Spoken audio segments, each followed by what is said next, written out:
இன்னைக்கு நம்ம எங்க வீட்டு சமையல்ல ரொம்ப ரொம்ப டேஸ்டியான ஒரு ரெசிபி பார்த்து என்ஜாய் பண்ண போறோங்க. ஒரு இன்னோவேட்டிவான ரெசிபி அப்படின்னு கூட சொல்லலாம். அது யார் செஞ்சு காட்ட போறாங்கன்றத பார்ப்போம். வணக்கம். வணக்கம், என் பேர் ராஜேஸ்வரி. ராஜேஸ்வரி, உங்களோட சொந்த ஊரு? கோயம்புத்தூர். கோயம்புத்தூரா நீங்க? பார்த்தா தெரியலையா? வேற இடம் மாதிரி தெரியல. வரவங்க வந்துட்டு வேற மாதிரி இருப்பாங்களா? என்ன பார்த்தா எந்த ஊர்னு சொல்லுவீங்க? சென்னை. நானும் கோயம்புத்தூர் தான். அச்சா, அப்படியா? நார்த்ல தான் இருந்தீங்களா? ஆமா. எந்த ஊர்ல இருந்தீங்க? சூரத்ல இருந்தோம். சூரத், போர்பந்தர், ஜெய்ப்பூர். நாங்க தான் இருந்தோம் 8 இயர்ஸா. அப்படியா? சூரத் எதுக்காக ஃபேமஸ் தெரியுமா உங்களுக்கு? தெரியுமே. Diamond textiles. போர்பந்தர் காந்திஜி பிறந்த இடம். ஓகே. அப்புறம் ஜெய்ப்பூர்ங்கிறதும் காட்டன் சாரீஸ். அதுக்கு அவ்வளவுதான். வேற எதுவுமே இல்ல.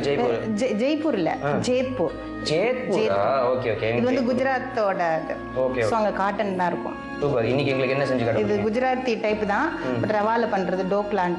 ரவா டோக்லான்றது ரொம்ப ரொம்ப டேஸ்டியான ஒரு டிஷ்ஷுங்க. அதை வந்து ரவையை வச்சு பண்ணி காமிக்க போறாங்க இல்லையா? ஓகே. இதுக்கு தேவையான பொருட்கள்லாம் சொல்லுங்க. ரவா, கடலை மாவு, மஞ்சப்பொடி, தயிர், கடுகு, உளுத்தம்பருப்பு, கொத்தமல்லி, பச்சை மிளகாய், இஞ்சி அரைச்ச பேஸ்ட், மஞ்சப்பொடி, கருவேப்பிலை, சமையல் சோடா, உப்பு, பச்சை மிளகாய், எண்ணெய், மிளகாத்தூள். இவ்வளவுதான் இதுக்கு தேவையான பொருட்களா? ஆமா. ஓகே. சோ இப்போ வந்து ரவையை வச்சு நம்ம டோக்லா பண்ண போறோம். ஃபர்ஸ்ட் என்ன பண்ணுவோம்? ஃபர்ஸ்ட் ரவா எடுத்துக்கணும். ரவா ஒரு பவுல்ல போட்டு அதுல கடலை மாவு போட்டு, உப்பு, மஞ்சப்பொடி, இந்த பச்சை மிளகாய், இஞ்சி அரைச்ச பேஸ்ட் இருக்கு இல்லையா, அதுவும் போட்டு தயிர் விட்டு முதல்ல மிக்ஸ் பண்ணிக்கணும் நல்லா. ஸோ முதல்ல மிக்சிங். ஓகே. பவுல் எடுத்துக்கோமா? ஸோ இப்போ ஃபர்ஸ்ட் ரவையா? ரவை போட்டுக்கணும். நெக்ஸ்ட் கடலை மாவு, அப்புறம் மஞ்சப்பொடி ஒரு 1/4 டீஸ்பூன் போட்டுக்கலாம். போதும். நெக்ஸ்ட் உப்பு,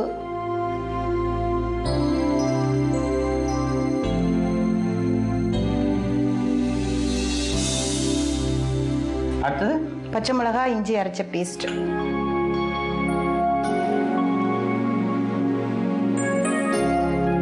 எவ்வளவு பச்சை மிளகாய்? 9 பச்சை மிளகாய், கொஞ்சம் இஞ்சி. நல்ல காரசாரமா பண்ணுவோன்ட்டு தான். சரி. அப்புறம் தயிர் விட்டுறணும்.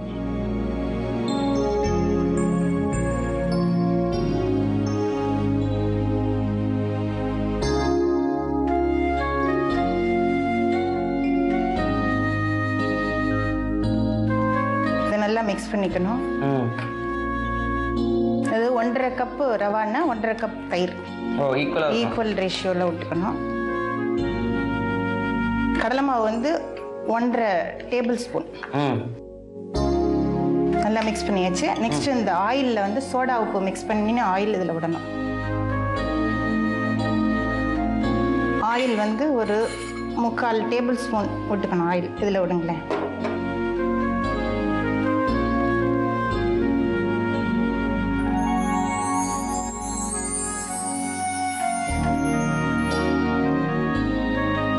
ஆயில்ல சோடா உப்பு போட்டு மிக்ஸ் பண்ணிக்கணும் நல்லா.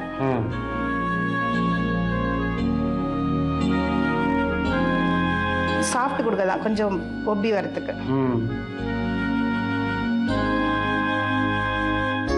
நல்லா மிக்ஸ் பண்ணிக்கணும்.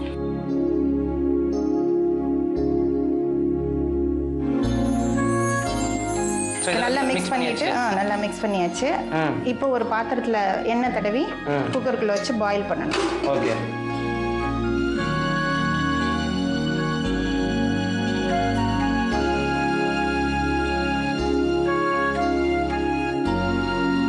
இந்த ஆயிலை நல்லா இதில் அப்ளை பண்ணிட்டு இந்த கலந்து வச்சிருக்கிறோம் இல்லையா, இந்த ரவா கலவை அதை இதில் போட்டு குக்கரில் வைக்கணும். இதை அது உள்ள போட்டலாமா?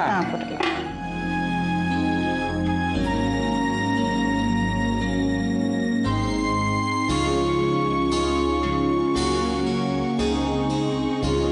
இப்போ நம்மளுக்கு இந்த மாவை வந்து ரெடி பண்ணி வச்சாச்சு.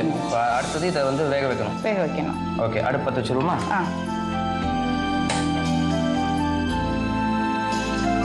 கொஞ்சம் வாட்டர் விடணும். வாட்டர் எடுத்தாங்க.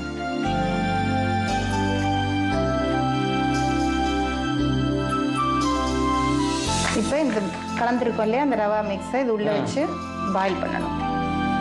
யூஸ்வலாக டோக்லா வந்து ரவால பண்ண மாட்டாங்களா? ரவால பண்ண மாட்டாங்க, அரிசி உளுந்து அந்த மாதிரில பண்ணுவாங்க. ரவாங்கிறது கொஞ்சம் டிஃப்ரெண்ட், எப்பயாவது பண்ணுவாங்க குஜராத்திஸ்லாம். ஸோ அதை ட்ரை பண்ணுவாங்க.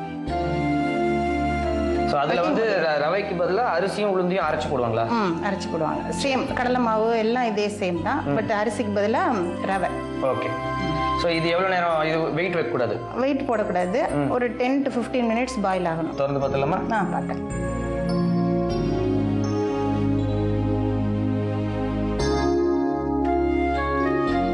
ஸோ இது குக் ஆயிடுச்சு. குக் ஆயிடுச்சு. இப்போ ஸ்லைஸ் போடணும். ஓகே. நெக்ஸ்ட்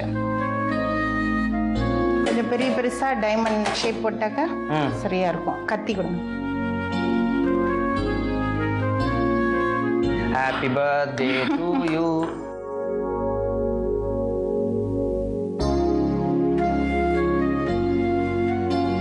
கொஞ்சம் ஆறுன ஒன்று எடுத்தா ஈஸியாக வரும் ஸ்லைஸ் போடுறது, இல்லைன்னா ஒட்டும். ஆமாம். யூஸ்வலி அவங்கெல்லாம் குஜராத்திஸ்லாம் நல்லா பெரிய ஸ்லைஸாக போடுவாங்க. இதோட காம்பினேஷன் என்ன? காம்பினேஷன் அப்படியே சாப்பிடலாம். சாஸ் பசங்களாம் சாஸ் வேணும்னா சாஸ் போட்டு சாப்பிடலாம். ஓகே. ஸோ இப்போ ஸ்லைஸ் போட்டாச்சு. அடுத்தது நெக்ஸ்ட் இது மேலே மிளகாத்தூள் தூவணும். பச்சை மிளகா அரைச்சிருக்கீங்க, மிளகா தூவுறீங்க. லைட்டாக டெக்கரேட் பண்ணுறதுக்காக தான். ஓ. நெக்ஸ்ட் இதில் இப்போ கொத்தமல்லி தூவிட்டு தாளிச்சு கொட்டணும். ஃபர்ஸ்ட் தாளிச்சுக்கலாம், அப்புறமா கொத்தமல்லி. சரி. அப்போ வந்து இந்த பாத்திரத்தை வந்து கீழே இறக்கி வச்சிருவோம். அடுப்பு பற்ற வச்சிருங்க. கடாய் வச்சு கொஞ்சம் ஆயில் விடணும்.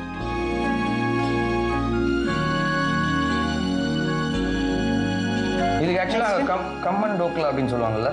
கம்மன் இல்லை, சுஜி ரவான சுஜி. கம்மன்ங்கிறது சாதாரண பீசஸ் போடுறதே கம்மன். ஓ, ஸோ பீஸ் வந்து கம்மன் அப்படின்னு சொல்லுவாங்க. ஓகே. இதில் கடுகு. நெக்ஸ்ட்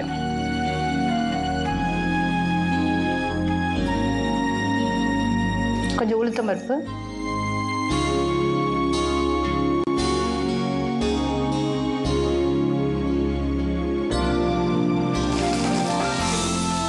கொஞ்சம் கருவேப்பிலை,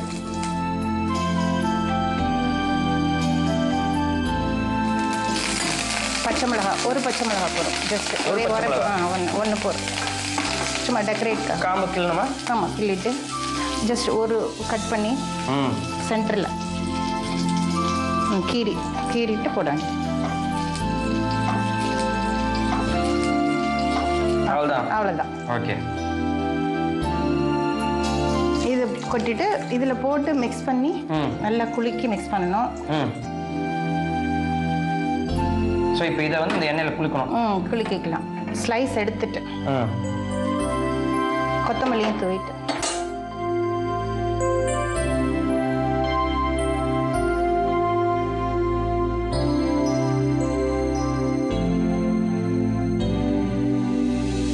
ஈவினிங் ஸ்நாக்ஸ் கொடுக்கலாம், நைட்டு கூட செய்யலாம். உடம்புக்கு ஒன்றும் கெடுதலே கிடையாது.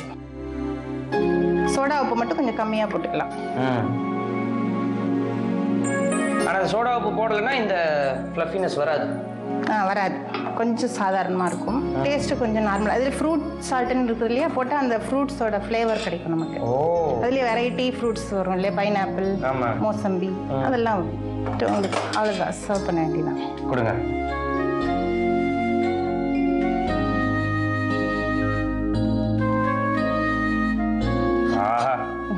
இன்னும் கொஞ்சம் கொத்தமல்லி போட்டுருவோம்.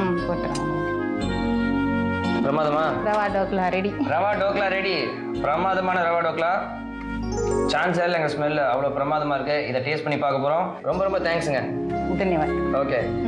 இந்த டிஷ்ஷை நம்ம டேஸ்ட் பண்ணுறதுக்கு முன்னாடி சின்னதாக ஒரு ரீகேப். ரவா டோக்லா ப்ரிப்பேர் பண்ணுறதுக்கு ஒரு பவுல் எடுத்துக்கோங்க. அதில் 1 கப்பு ரவை எடுத்துக்கோங்க. தேவையான அளவு கடலை மாவு சேர்த்துக்கோங்க. மஞ்சத்தூள் சேர்த்துக்கோங்க. உப்பு தேவையான அளவு சேர்த்துக்கோங்க. பச்சை மிளகா இஞ்சி பேஸ்ட் சேர்த்துக்கோங்க. தயிர் தேவையான அளவு சேர்த்துக்கோங்க. இது எல்லாத்தையும் மிக்ஸ் பண்ணிக்கோங்க. அதுக்கப்புறம் கொஞ்சம் எண்ணெயில் சோடா மாவு போட்டு அதை மிக்ஸ் பண்ணி அதையும் இந்த மாவோட கலந்து இந்த மாவை நல்லா கலந்து விட்டுருங்க. அதுக்கப்புறம் அடுப்பு பற்ற வச்சுட்டு அடுப்பில் ஒரு குக்கரை வச்சு அது ஒரு பாத்திரத்தில் எண்ணெயை தடவி இந்த மாவு அந்த பாத்திரத்தில் போட்டு நீங்கள் ஒரு 10 நிமிஷம் நல்லா ஸ்டீம் பண்ணி ஆற விட்டுருங்க.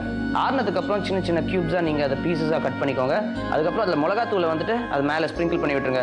அதுக்கப்புறம் அடுப்பு பற்ற வச்சுட்டு அடுப்பில் ஒரு சட்டியை வச்சு சட்டியில் கொஞ்சம் எண்ணெயை ஊற்றி எண்ணெய் காஞ்சதுக்கப்புறம் கடுகு போட்டு நல்லா பொரிய விடுங்க. அதுக்கப்புறம் உளுத்தம்பருப்பு போட்டு நல்லா பொரிய விடுங்க. அப்புறம் கருவேப்பிலை போட்டு பொரிய விடுங்க. இதோடைய பச்சை மிளகா ஒன்று கீரி போட்டுக்கோங்க. இதை வந்து ஏற்கனவே நம்ம ப்ரிப்பேர் பண்ணி வச்சிருக்கிற அந்த டோக்லா மேலே தாளிச்சு விட்டுருங்க. அதுக்கப்புறம் இறக்கி வைக்கிறதுக்கு முன்னாடி நீங்கள் கொத்தமல்லி இலை போட்டு இறக்குனீங்கன்னா உங்களோட ரவா டோக்லா தயாருங்க.